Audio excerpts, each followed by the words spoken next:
este tema. Desde el inicio de la creación hemos visto que nuestro Dios es un Dios de orden. Él creó este universo con un orden, ¿sí? Él estableció un diseño en la creación donde cada cosa y cada persona tenía su lugar y su función.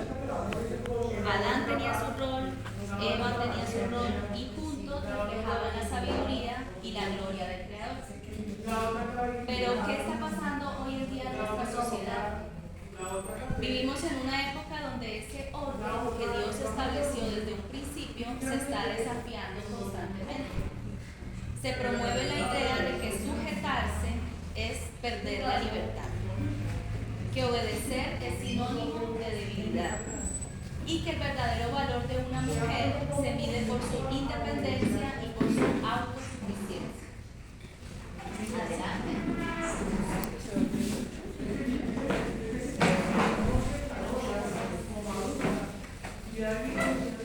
Bienvenidas.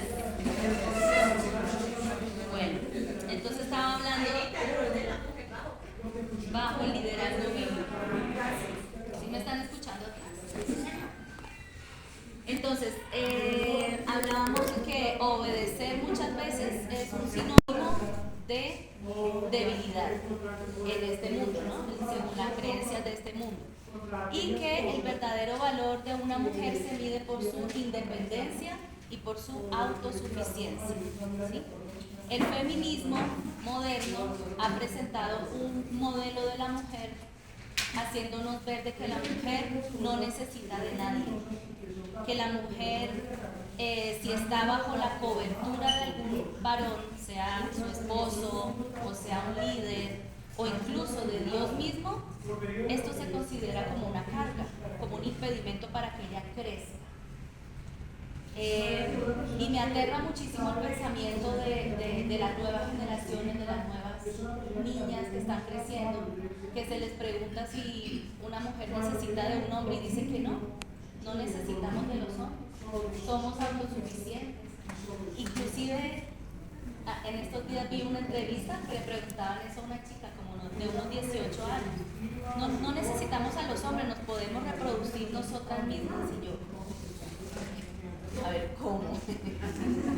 ¿Cómo? Imposible, ¿no? Imposible.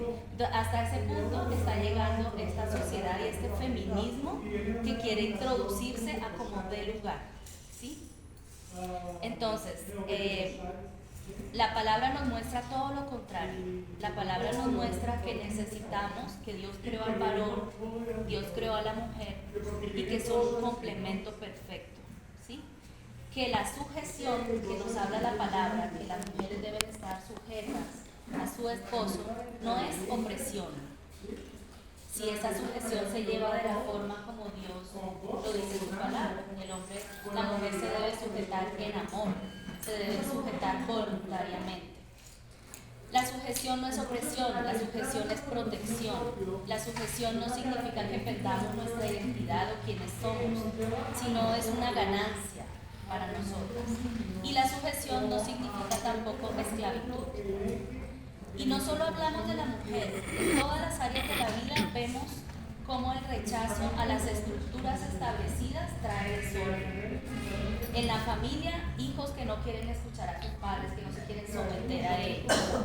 En la sociedad, ciudadanos que no quieren respetar las leyes, que quieren hacer lo que les da la gana, y vemos el caos que hay hoy en día. En la iglesia, creyentes que no reconocen la autoridad espiritual, y todo esto genera caos, división y confusión. Y la Biblia misma nos da el mejor ejemplo, un ejemplo poderoso de sujeción que fue nuestro Señor Jesús. Él, siendo el Hijo de Dios, se sujetó a su Padre en todo, se sometió a su Padre en todo. En el huerto de Getsemaní, cuando él oró, él dijo: no se haga mi voluntad, sino la tuya, diciéndole a su Padre en ese momento que se hiciera su voluntad. El mismo Jesús, que le había sido dada toda la autoridad sobre los cielos y sobre la tierra, él mismo decidió sujetarse a su Padre. Nos mostró que sujetarse al orden que Dios estableció trae salvación, trae propósito y trae victoria. Si Cristo se sujetó al Padre, ¿cuánto más nosotras necesitamos aprender a vivir bajo el orden divino? ¿Sí? Bajo lo que Dios ha establecido en su palabra. Por eso hoy vamos a mirar cómo la Biblia nos enseña el rol de la mujer bajo el liderazgo bíblico. Tanto las que son casadas, que somos casadas, como las que son solteras. Y como iglesia. Todo dentro del orden de Dios. Y vamos a ver que cuando como mujeres abrazamos ese diseño divino, no perdemos nuestra identidad, sino que la encontramos plenamente en Cristo, siendo de bendición para nuestros hogares, para la iglesia y para el mundo. Antes de empezar este tema, quiero que vayamos a Gálatas capítulo 3, versículo 28. Quiero hablar un poquito sobre lo que es la igualdad. Gálatas 3, versículo 28, la que lo tenga, lo puede leer. Ya no hay judío ni griego, no hay esclavo ni libre, no hay varón ni mujer, porque todos nosotros somos uno en Cristo Jesús. Todos nosotros somos uno en Cristo Jesús. Dice, ya no hay varón, ya no hay judío, ya no hay hombre ni mujer. Ya cuando venimos a la familia de Dios, ya somos uno en Cristo Jesús. Dios ha establecido funciones y propósitos diferentes tanto a los hombres como a las mujeres, ¿sí? Pero el valor que tenemos en Cristo es el mismo. Somos igualmente hijas de Dios, somos coherederas de sus promesas. Y esa es la bendición tan grande que tenemos. Entonces, somos iguales a los hombres. El hecho de que Dios haya establecido en su palabra que la mujer debe someterse, no se debe entender como que somos menos, con nuestro valor es menor, y eso lo vamos a mirar más adelante. Vamos a hablar a las casadas, ¿sí? Tito capítulo 2, versículos del 3 al 5. Tito 2, del 3 al 5.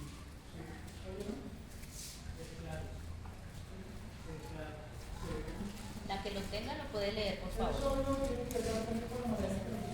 La palabra de Dios dice: las ancianas asimismo sean reverentes en su forma, no calumniadoras, no esclavas del vino, maestras del bien. ¿Hasta el qué? Hasta el 5. Que enseñen a las mujeres jóvenes a amar a sus maridos y a sus hijos, a ser prudentes, castas, cuidadosas de su casa, buenas, sujetas a sus maridos, para que la palabra de Dios no sea blasfemada. Amén. Según el apóstol Pablo, que es el que escribe esta carta a Tito, la sana doctrina tiene dos componentes. Siempre que hablamos de sana doctrina, a veces creemos que es solamente lo que hacemos el día domingo, de congregarnos, de tomar la cena, de participar de la ofrenda. La sana doctrina también, como dice aquí, tiene que ver con nuestro comportamiento,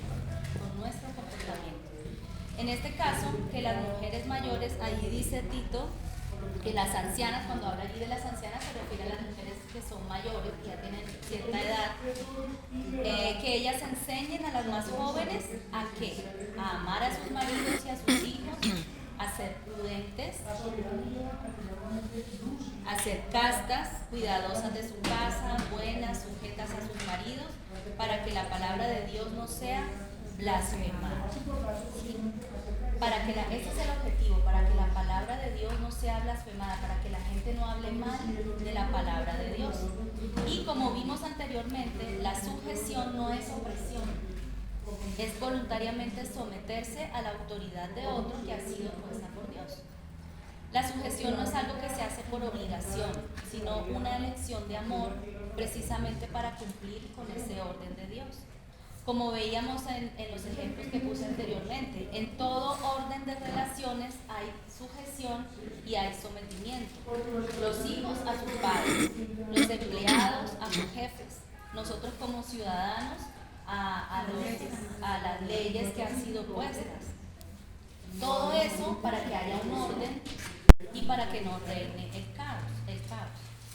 ¿Cuántos casos hemos visto de mujeres que no se sujetan a sus maridos, que hablan mal de ellos a sus espaldas, que son imprudentes, prontas para quejarse de ellos delante de cualquier persona. Eso lo único que hace es que la gente blasfeme de Dios, blasfeme de la palabra de Dios. Eso lo único que hace es que la gente hable mal de Dios y de su palabra. Por ese mal ejemplo, muchas hoy no se quieren casar. Muchas hoy dicen que el matrimonio es un yugo difícil de llevar y es que es algo esclavizante. Pero en nuestras manos está vivir matrimonios que honren a Dios y que otros deseen tener esa misma estabilidad y esa misma relación sana de respeto, de amor que debe haber en nuestros matrimonios como cristianos. Y quiero mencionar aquí especialmente a las jovencitas, a las que aún no se han casado, que están todavía esperando ese príncipe azul que llegue a sus vidas. Dios es tan sabio, Dios es tan bueno, que Él no quiere que nosotras suframos. Él quiere ver hogares felices. Él quiere que esperemos en Él, sepamos esperar en Él. Él no nos va a dar nada que nos haga sufrir, que nos haga llorar, como esas novelas mexicanas que las mujeres sufren y al final se quedan con Él. No, Dios quiere que vivamos matrimonios felices, pero debemos primero nosotras mismas buscar de Dios, ser sabias, entender qué quiere Dios en su palabra, para que cuando esa persona indicada llegue, yo la sepa reconocer y yo me vaya a sujetar a esa persona en amor, porque sé que ese varón va a ser un hombre de Dios, que me va a guiar, que sus decisiones van a ser sabias y para mí va a ser muy fácil sujetarme, someterme, ¿sí? Porque lo que él quiere va a ser lo mejor para el hogar, ¿sí? Eso ténganlo muy en su mente, las que no se han casado todavía. Es muy importante porque la palabra de Dios nos habla de una sujeción. ¿Qué tal uno sujetarse a un hombre violento, a un hombre abusivo, a un hombre que no me deje venir a congregarme, a un hombre que no busque la palabra de Dios, que no vayamos por el mismo camino, sino uno para un lado y el otro para el otro lado? Eso es sufrimiento y Dios quiere evitarnos ese sufrimiento. En Tito vemos un rol muy importante de las mujeres mayores y maduras, y es que ellas deben ser mentoras espirituales. Cuando se habla allí de que ellas enseñen a las más jóvenes, es un tipo de mentoría espiritual, que enseñen con su ejemplo a las más jóvenes. Las que ya llevamos un recorrido en la iglesia nos hemos visto muy beneficiadas del ejemplo de esas mujeres mayores. Esas mujeres que muchas veces sin palabras nos enseñaron a honrar y a respetar a nuestros maridos, que cuando teníamos hijos chiquititos se acercaban a nosotros y nos aconsejaban y nos decían: mira, haz esto con tu hijo para que no esté tan inquieto, o si yo tengo un problema con mi esposo, mira, haz esto, dile esto. Esas hermanas son sabias y son unas mentoras espirituales y las necesitamos dentro de la iglesia. Gracias a Dios por esas madres espirituales, porque al final son como madres, como unas madres espirituales. Y esto nos sigue mostrando que no necesitamos usurpar el trabajo de los varones.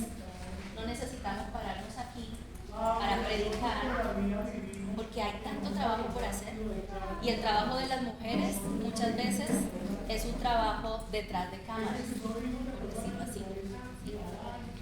Es un trabajo que es todo el tiempo. Todas deberíamos ser conscientes también que detrás nuestro hay niñas, hay señoritas, hay mujeres jóvenes con niños pequeños, a las que podemos bendecir con nuestro ejemplo y con nuestra forma de vivir. Y también deberíamos convertirnos en esas mentoras espirituales, ¿sí? Las que tenemos esposos cristianos, demos gracias a Dios por ellos.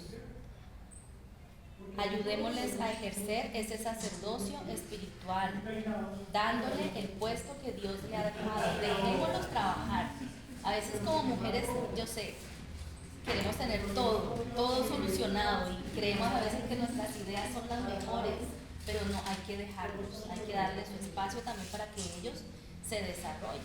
Yo siempre recuerdo un hermano muy querido que él decía que Dios fue tan sabio que les dio a los varones el trabajo de ejercer ese sacerdocio y de predicar en la iglesia, porque sabía que nosotras lo podemos hacer también. O sea, si no, ellos no podrían hacer nada. Dios es muy sabio, es muy sabio. Nosotros necesitamos sujetarnos y someternos. Y necesitamos ser esa ayuda idónea. Y en Génesis 2:18, cuando Dios dice que puso a la mujer como ayuda idónea, esa palabra ayuda es muy bonita, es muy interesante, porque esa es una palabra que en el hebreo significa eser, eser. Y es una palabra que se utiliza para hablar de alguien que es de asistencia vital, para referirse a alguien que tiene una fuerza y una fortaleza muy grande. Y esa misma palabra, para la cual se habla de la mujer como ayuda, también se utiliza en el contexto de Dios. También Dios se presenta como eser en el Antiguo Testamento, como alguien que rescata, como alguien que asiste, como alguien fuerte, poderoso y de rescate, para referirse también a Dios. Entonces fíjense, eso somos nosotras. Hoy en día tal vez la palabra ayuda o ayudante es visto como alguien secundario, ¿sí? Como alguien que está detrás, como alguien que hay una persona que está dirigiendo y tiene su ayudante. Pero en el contexto de la Biblia se refiere a alguien que está al lado, a la par. Es alguien que está a la par. Las mujeres somos eso. Somos de gran importancia y de gran fuerza y fortaleza para ese hombre también. Y juntos ayudamos en el hogar, con nuestros hijos, con las decisiones que se tomen. Es importante que sepamos que nuestro rol como esposas no es cualquier cosa. Y también muchas hemos visto a lo largo de los años que ellos también se cansan, que ellos también se tienden a bajar las manos. Y ahí es cuando nosotros necesitamos ayudarnos y ser esa fuerza y esa ayuda idónea, así como ellos lo han hecho con nosotros un montón de veces. Ahora quiero hablar a las mujeres solteras, separadas o viudas. ¿Qué pasa cuando no hay un liderazgo bíblico en casa? Cuando el marido no asume su rol, pero hay que tomar decisiones allí por criar en el temor del Señor. O cuando somos solteras o viudas y no hay la dirección ni la guía de un varón, ¿qué debemos hacer? Quedarnos quietas porque nadie nos dirige, sentarnos a llorar por la suerte que nos tocó. Quiero que veamos el caso de Débora, una profetisa del Antiguo Testamento, y ella nos va a ayudar a responder esas preguntas. Vamos al libro de los Jueces capítulo 4. Antes de leer los versículos 6 y 7, quiero dar como un breve contexto de lo que habla el libro, estos dos capítulos. Los jueces fueron hombres que Dios eligió para libertar al pueblo. El pueblo de Israel pecaba, se iba tras los dioses, venían pueblos que los oprimían por años, luego el pueblo clamaba a Dios y Dios les levantaba un juez que los iba a ayudar a poder salir de esa opresión y que los iba a liberar. Esos eran los jueces en el Antiguo Testamento. Unos fueron guerreros humildes como Gedeón, otros fueron líderes militares, pero tenemos el único caso de una mujer llamada Débora que fue jueza también. Ella estaba casada y ella fue profetisa. La palabra nos dice que ella juzgaba a los hijos de Israel, ¿sí?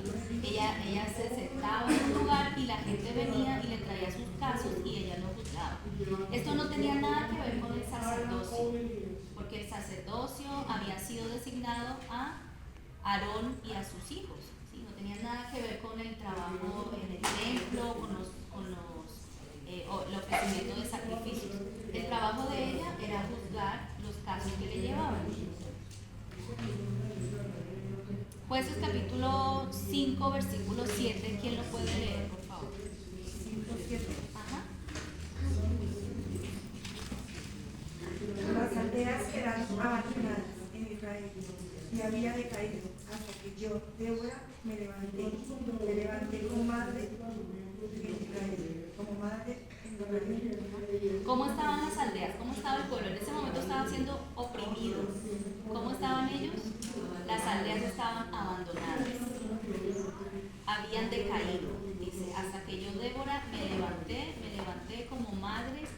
en Israel.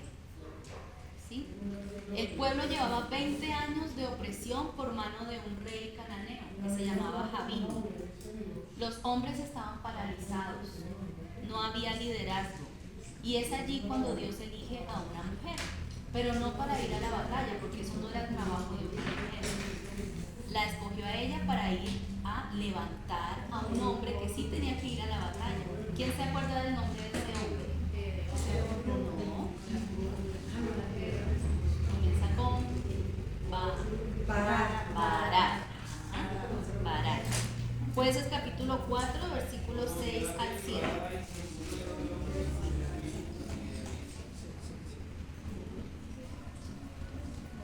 Y ella envió a llamar a Barak, hijo de Abinoam, de Cedes de Neftalí, y le dijo: ¿No te ha mandado Jehová Dios de Israel, diciendo: ve junta a tu gente en el monte de Tabor, y toma contigo 10,000 hombres del tribu de Neftalí y de la tribu de Zabulón, y yo atraeré hacia ti al arroyo de Sisón, a Sisara, capitán del ejército de Jabín, con sus carros y su ejército, y lo entregaré en tus manos. Al parecer Dios ya le había dado la orden a Barak. Ya Dios le había dicho que tenía que levantarse, que tenía que ir a pelear. Pero Barak como que estaba aterrorizado, estaba paralizado, estaba con muchísimo miedo. Y por eso Dios envía a Débora. Dice, bueno, ya, levántese, hay que ir, hay que hacer el trabajo. Y me llama la atención el versículo 8 que dice: Barak le dijo: si tú fueres conmigo, yo voy, yo iré, pero si no fueres conmigo, no iré. O sea, así de asustado estaba este hombre, estaba temeroso, necesitaba ahí esa motivación, ese empuje, ¿sí? Ese empujoncito para poder hacer el trabajo. Y ese empujón vino de una mujer, fíjense, de una mujer, de Débora. Es allí cuando Débora le dice: sí, yo voy a ir contigo, pero la victoria va a ser dada por manos de una mujer, o sea, de otra mujer. ¿Alguien se acuerda de eso? ¿De quién? De la mujer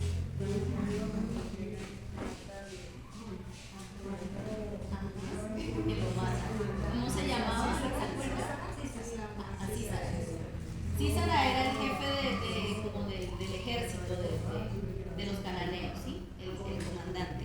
Y hubo una mujer que más adelante, cuando ya Dios acabó, fue Jael. En manos de ella fue que Dios dio la victoria. ¿Sí? Entonces, Barak y el pueblo se enfrentaron a Sísara, el capitán del ejército de Canaán, y cuando fueron derrotados, Sísara fue a esconderse en la tienda de Jael. ¿Y qué pasó allí? Jael lo mató. Y allí fue cuando Dios dio la victoria definitiva contra los cananeos. Débora fue una mujer valiente y sabia que fue movida por Dios para levantarse, mientras que los demás estaban paralizados por el miedo. Como habíamos leído en el 5:7, hasta que yo, Débora, me levanté. Y en el 12 dice: despierta, despierta, Débora, despierta, despierta, entona cántico. Levántate, Barak, y lleva a tus cautivos, hijo de Abinoam. Hay muchos casos de hermanas que no tienen un varón en casa que las lidere espiritualmente, sea por negligencia de él, o porque son solteras, o porque son viudas. Pero Dios no detiene su plan por esta ausencia de un varón. El plan que Dios tiene para ustedes, para sus hijos, Dios no lo va a detener. Dios quiere que sus hijos sean salvos, Dios quiere que ustedes sean salvas y que sigan creciendo. Y así como le dijo a Débora: levántate, les dice lo mismo a ustedes, a las mujeres que son solteras, que no tienen un varón al lado. Hay muchas mujeres que están criando solas, llevando solas el peso de un hogar, no porque lo hayan querido, sino porque les tocó. Mujeres que oran solas, que luchan solas, que muchas veces no se sienten dignas, pero Dios las ve como fuertes guerreras. Dios las está llamando para que lideren sus hogares ante la ausencia de la figura masculina, que como ya hemos visto es el orden que Dios dispuso, pero cuando no hay un varón son ellas las que deben tomar las riendas de la vida espiritual de su hogar, de su casa. Dios las llama para que intercedan, sostengan, guíen y despierten a sus hijos, para que sean luz y ejemplo a quienes les rodean. Débora escuchó la voz de Dios. Débora animó a Barak para ir a la batalla.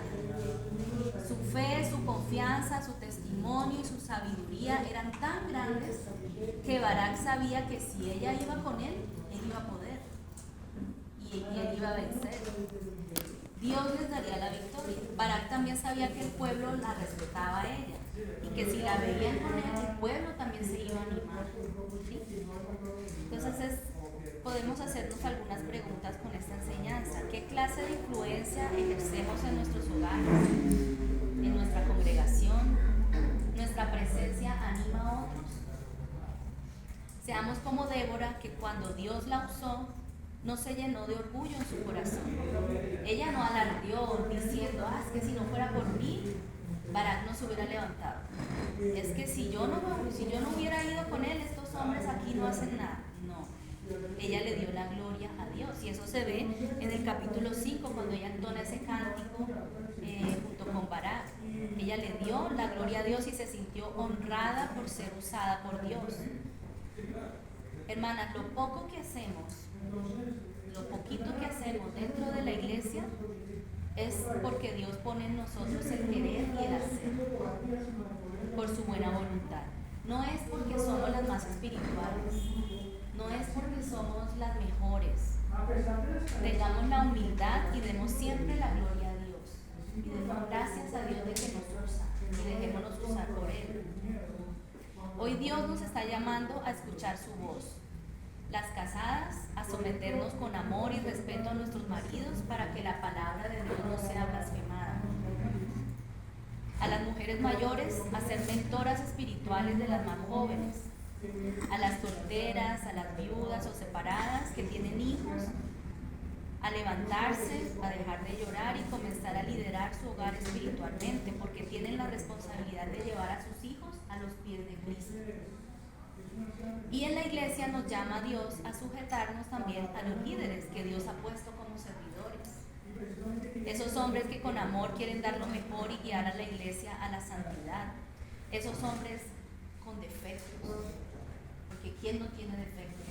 ¿Cierto? Todos tenemos defectos y nos equivocamos. Esos hombres que quieren hacer lo mejor, que no buscan sobresalir, sino servir de la mejor forma. Seamos sabias como Débora, demos consejo, porque muchas veces nos damos cuenta de necesidades que tiene la iglesia y que los hombres a veces no alcanzan a ver. Y esto no significa que seamos mejores y que ellos sean unos descuidados, no. Eso lo que significa es que el Espíritu Santo nos está mostrando en qué campo podemos trabajar, cómo podemos ayudar. Nos está mostrando que hay una necesidad que yo puedo ayudar a suplir y en lugar de criticar puedo aportar. Y juntos, cada uno en su rol, nos vamos edificando y creciendo en unidad. Entonces, a manera de conclusión, tanto la mujer casada como la soltera estamos llamadas a someternos a Dios, primeramente a Dios. La casada lo refleja en su hogar y en la iglesia. La soltera en su relación directa con Dios y en su testimonio público. El propósito de Dios en el liderazgo espiritual es claro. Dios estableció un orden para evitar la confusión y el caos. Aceptar el diseño de Dios con gratitud y no como opresión, sino como honra y sabiduría. Debemos buscar también áreas donde servir, donde apoyar. Enseñanza de las mujeres, discipulado, hospitalidad, intercesión, oración, apoyo a los líderes. También nosotros apoyamos como lo hizo Débora. Ella, su trabajo fue apoyar, motivar, empujar, sostener. Ese trabajo también Dios nos lo ha dado a nosotras. Y debemos cultivar una actitud que edifique y no que compita con el liderazgo bíblico que Dios ha establecido.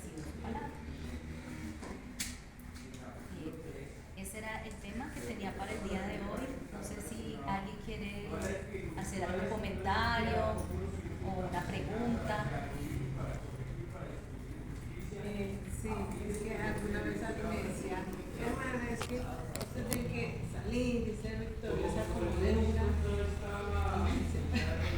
La victoria no puede volar. Cuando me enseñé, la victoria no puede volar. La victoria es de Dios siempre a través de estas mujeres. Dios nos usa para eso, pero realmente la victoria siempre es para Dios. Entonces no debemos cruzarnos como ese muro de ir más allá de lo que nuestra verdad. Bueno, algo maravilloso que hoy acabo de aprender es que la mujer tiene tanto trabajo en la iglesia con las mujeres, con los niños, que es verdad que la mujer no necesita predicar en una iglesia y predicarle a los hombres, sino a las mujeres, a los niños y a los jóvenes. Yo quería decir algo también, que a veces uno escucha, por ejemplo, ciertos comentarios de hermanitas que dicen, no, pero es que yo no sirvo para esto, yo no sirvo para lo otro. Entonces es cuando uno, como dice la misma palabra, tiene que saber guiar a esa hermana a la misma palabra, ¿no? Donde dice que Dios nos ha dado dones a todos y cada una de nosotros, ¿cierto? Nos ha dado dones y cómo desarrollarlos, cómo saber cuál es el don que tenemos cada uno. Pues, por ejemplo, si hay una hermanita que le gusta cocinar, que cocina muy rico, que si hay un almuerzo, decir yo colaboro con el almuerzo, si hay una que le gusta, por ejemplo, hacer manualidades para ciertos eventos, pues hacer manualidades como la hermanita de Daisy. Bueno, entonces, decir una hermana que no puede hacer absolutamente nada en la congregación, pues, perdón la expresión mía, pero me parece que es absurdo porque Dios a todas, absolutamente a todas, nos ha dado 1, 2, 3, 4, hasta 10 dones. Por ejemplo, el ir a visitar enfermos. Nosotras podemos desarrollarnos en esa área de ir, que son roles que a veces los varones no pueden hacer, ¿cierto? Porque están ocupados en su trabajo. Por ejemplo, muchos que trabajan secular y también en el trabajo de la iglesia. Entonces, nosotras podemos hacer un grupo de 2 o 3 o 4, no sé, y ir a visitar a los enfermos, a cantar, a llevarles una palabra de ánimo, a llevarles de pronto alguna ayuda económica en esa área. Otra, por ejemplo, el de salir a evangelizar. Yo cuando me congregaba en Villa, yo me acuerdo que había una hermanita, era pura viejita, pero viejitica. Y yo le decía, a usted le gusta hablar de la palabra, a mí también caminábamos y ella con su bastoncito, nos íbamos, y ella tenía la Biblia. Y mire que qué importante es de verdad desarrollar, por ejemplo, a las que les gusta evangelizar, salir a repartir un folleto, hablarle a las personas, bueno. Invitar, por ejemplo, a la congregación. Yo me acuerdo que esa congregación no duró muchos años y ya había más de 40 miembros, porque mucha gente llegaba porque uno les hablaba, te invito el domingo y no sé qué, y le invito el sábado a tales horas, vamos a tener lo que está haciendo Marita hoy, un estudio bíblico, vamos a compartir, vamos a tener un ágape. Y bueno, Dios sabe por qué iban, si era por las oncecitas o por escuchar la palabra, ¿cierto? Entonces sí hay muchos roles en que nosotras todas podemos colaborar y por eso estamos rogando de verdad que Dios sea abriéndonos puertas para tener el local propio, porque es que con un local propio se pueden hacer muchísimas cosas para el crecimiento de la iglesia, se puede hacer muchas cosas. Y en resumen, pues la Biblia nos enseña que la mujer tiene un papel muy importante en cada congregación, tan importante no solo en la congregación, sino en la sociedad. Entonces, pues eso quería yo aportar acerca del estudio, que me parece muy importante este estudio. Y otra cosa, que hay varonas que dicen que mujeres que yo les he hablado de la palabra y han dicho, ay no, qué pereza, es que allá dicen que es que uno tiene que sujetarse al marido. ¿Qué tal no sujeta a mi marido? Y así pues como por ese. Entonces, es cuando Dios le da a uno como la sabiduría para decirle, no, mira, es que la sujeción al varón no significa que uno tenga un esposo, un dictador, no. Por eso la importancia de que las niñas que no se han casado sean sabias y no se casen en yugo desigual. ¿Por qué? Porque pueden ver un muchacho muy chusco, muy adinerado, no, mi media naranja, pero de Dios no tiene nada en su corazón, ¿cierto? Entonces ahí está la importancia de que las niñas, las mujeres jóvenes, y aún una mujer que ya haya tenido un esposo que quedó viuda, no se vaya a unir jamás en yugo desigual. Qué maravilloso es cuando el esposo, cuando uno está desanimado, el esposo sea el que lo agarra. A ver, no, vamos a congregarnos, no te puedes quedar aquí encerrada, hay que ir a congregarnos, a alimentarnos de la palabra. Entonces no significa de que una mujer tenga que tener un esposo un dictador. Al contrario, si la mujer es sabia, debe de ayudarlo en esa área cuando el hombre es como aquellos varones que quieren, como hacían los varones antiguamente, ellas eran los que antes mechoneaban a las esposas, ahora no es así, en Cristo mucho menos. Eso Sí, hay algo bien importante en lo que Dios estableció o el trabajo que Dios le dio al varón es amar a su esposa como Cristo amó a la iglesia. Y a nosotras nos dice, sujétense a ese hombre. Yo siempre he pensado, ¿qué es más difícil? ¿Qué creen ustedes que puede ser más difícil? Porque amar como Cristo amó a la iglesia, eso es una vara alta. Eso es más difícil. Eso es más difícil. Entonces, cuando un hombre quiere hacer eso, busca hacer eso, para nosotros va a ser muy sencillo sujetarnos. Por eso la importancia de estar en el mismo yugo, de creer lo mismo, de caminar hacia el mismo